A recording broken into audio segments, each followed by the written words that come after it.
in Texas history as investigators work to establish a motive for yesterday's shooting at First Baptist Church in Sutherland Springs. Many families are joining a community in grief. 26 lives were cut short, the dead ranging from 18 months to 77 years old. They include the pastor's 14-year-old daughter and 8 members of another family.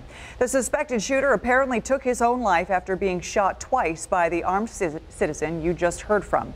Investigators say he had a history of assault on his wife and child and had reportedly been sending threatening text messages to his mother-in-law, a member of the church's congregation.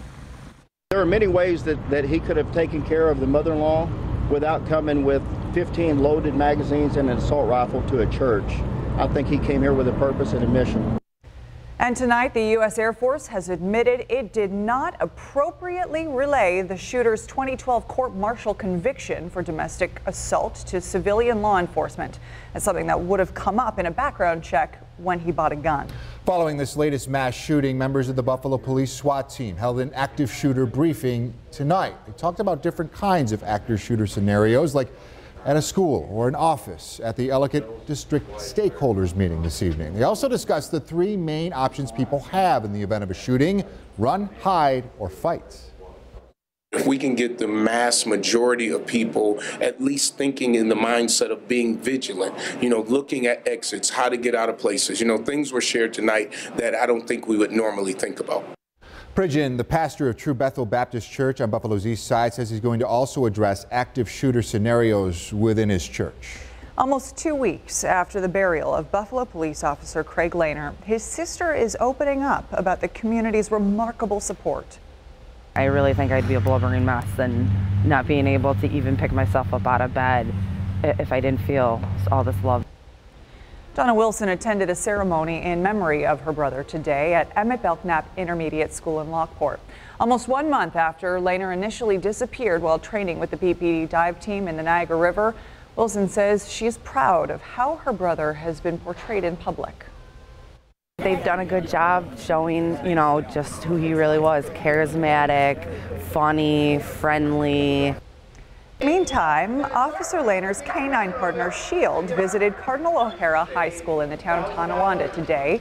The school used the opportunity to present the Buffalo Police Department with a $1,000 donation. BPD says the money will likely go towards the purchase of new training equipment or possibly new canines in the future. A shocking act in the Southern Tier leaves this young pup hurting. And now the surgery she needs could put the animal shelter caring for her in dire financial straits. But as 7 Eyewitness News reporter Jeff Rusak explains, neighbors are answering the call for help. Lisa Hitchcock's home is filled with dogs, from big 4 weeks to little. Yeah. To have a house full of creatures that just love you all the time, that's all they have to give is love. Come here, you guys, come here. She runs rescue pups from her house in Friendship. Including the puppies? Yeah. 19. She did have 20. This is Clooney.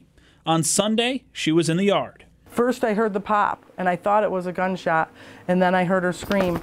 Clooney's leg was snapped. She had been hit by an arrow. State police say Hitchcock's neighbor shot the 1-year-old hound mix with a crossbow. Out of all the dogs we've had here, she has to be the sweetest one we've ever had. Clooney needs emergency surgery, an expensive procedure upwards of $10,000. It's money the rescue doesn't have. Hitchcock turned to Facebook. Thousands poured into a GoFundMe site. Meant the world to us, meant that we could keep our doors open here. Clooney is set up for surgery in Orchard Park on Tuesday. She'll need weeks to heal. But when she's healthy, just like the other 19 pups here in Friendship, she'll be ready for adoption. It was an arrow that nearly bankrupted a rescue. But thanks to the people that donated, rescue pups will be able to keep helping dogs for a long time to come. In Friendship, Jeff Rusak, 7 Eyewitness News. All right, thank you, Jeff. Well, we have a link to the GoFundMe set up for Clooney on our website and mobile app. In just one day, it's raised nearly 70% of its $10,000 goal. As for the man accused of shooting Clooney, Marvin Boncourt, he's charged with aggravated animal cruelty and reckless endangerment. He is due back in court this month. Of course, we wish Clooney all the best. Great to see the community come out and sort of help in any way they can. Such a cute pup. Yeah, really glad to see the community come out and help this little guy. Well, they work to keep you safe and save lives while you're fast asleep. This month, 7 Eyewitness News is introducing the overnight heroes in our community. Tonight into tomorrow, 7 Eyewitness News reporter Tweelon Nugent is riding along with deputies from the Niagara County Sheriff's Office. It's week 2 of our Overnight Heroes series, and tonight we're riding along with the deputies in the Niagara County Sheriff's Office. We'll show you what it takes for those men and women to keep the streets safe. Last year, deputies responded to more than 73,000 calls for service, and every single day they serve and protect nearly 250,000 people. We're going to hop in the car and head out to Niagara County just to see what it takes for a night in the life of these deputies. Stay with us at 6 a.m. as we share everything they see on the job. I'm Tweelon Nugent, 7 Eyewitness News. Always fascinating to see what happens when we are asleep with these first responders. Certainly is. Next on 7 Eyewitness News at 11, surcharge mystery. I want to know, why am I paying this? The 7 Eyewitness News I-team digging for answers regarding a ballooning fee on many of your water bills. Also tonight, what you need to know about 3 statewide proposals you'll be asked to vote on tomorrow. And a traffic alert before you head to bed. The crossover between 2 western New York roads that will be gone forever in a matter of hours. You're watching 7 Eyewitness News at 11.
You're watching 7 Eyewitness News with Jeff Russo and Ashley Rowe, 7 First Alert meteorologist Aaron Minkowski, and sports director Joe Biscaglia. Welcome back. How much do you pay for your water? If you're one of the 170,000 Erie County Water Authority customers, you may have noticed a flat fee, a nearly $20 surcharge on every bill. It's a cost that adds up, and you have been asking the 7 Eyewitness News I-team, where is it going? The authority says it's put towards fixing pipes and infrastructure. But as the 7 Eyewitness News I-team tracks your money, any clear explanation gets lost in murky water. Rosie Kuznicki is mindful about how much water she uses in her Lancaster home. But no matter how hard she tries, What is this here? These are my water bills. year after year, the price of her water has been going up. And this is why. A surcharge called the Infrastructure Investment Charge. How much did you pay for your actual water? My actual water on here is $34.87. And how much is the Infrastructure Investment Charge? $19.65. So that's more than half. Yeah, it's over 56%. Kuznicki is boiling mad. Every quarter, more than half of her total bill is a flat fee. It's a charge that has ballooned on all Erie County Water Authority customers' bills since 2011. It started off as $3 every quarter, or $12 a year, and is now up to nearly $20 every quarter. That's about $80 a year. I want to know, why am I paying this? The Water Authority says all that money is needed to fix the fragile, aging infrastructure we're reminded of every time a water main breaks. The number of leaks annually has more than doubled in the last decade, from 600 in 2006 to 1,400 in 2015. Our number of leaks just absolutely exploded. Water Authority Executive Director Earl Jan wasn't there when the charge was created, but he's been at the helm as it's grown exponentially. Since 2011, the infrastructure investment charge brought in more than $51 million. We are dedicating more and more money to spending on replacing pipes, replacing facilities within the authority. That's where the money is going. That money is definitely going toward infrastructure. Is there a dedicated running list of? No, we found that using our, talking to our bond counsel, they found that you're better off not doing that. They prefer us not to do that. No dedicated list to show what infrastructure projects the infrastructure surcharge is paying for. That doesn't sit well with Kuznicki. When you take your money someplace, I don't care if it's an auto dealer or who, they're going to tell you what you're paying for and how much you're paying and what's going to be fixed. Capital expenditures have been rising since 2011, but so have operating expenses and those six-figure salaries for top management and executives. $136,000 for the executive director, nearly $160,000 for the deputy director, and $149,000 for the director of administration in 2016. And it looks like you are going to keep paying more to keep this water authority afloat. Do you foresee the infrastructure investment charge growing in number? I think it probably will. I don't see it going down, let's put it that way. So Kuznicki will once again pay that $80 surcharge in 2018, maybe more after that, with still few answers on where exactly her money is going. How much does $80 a year mean to you? A lot. It means a lot. It means another bill I can pay. Well, the infrastructure investment charge will remain steady at $19.65 per quarter for next year. The Water Authority is in the process of finalizing its 2018 budget. They are expected to discuss the budget at a board meeting next Monday. Jeff?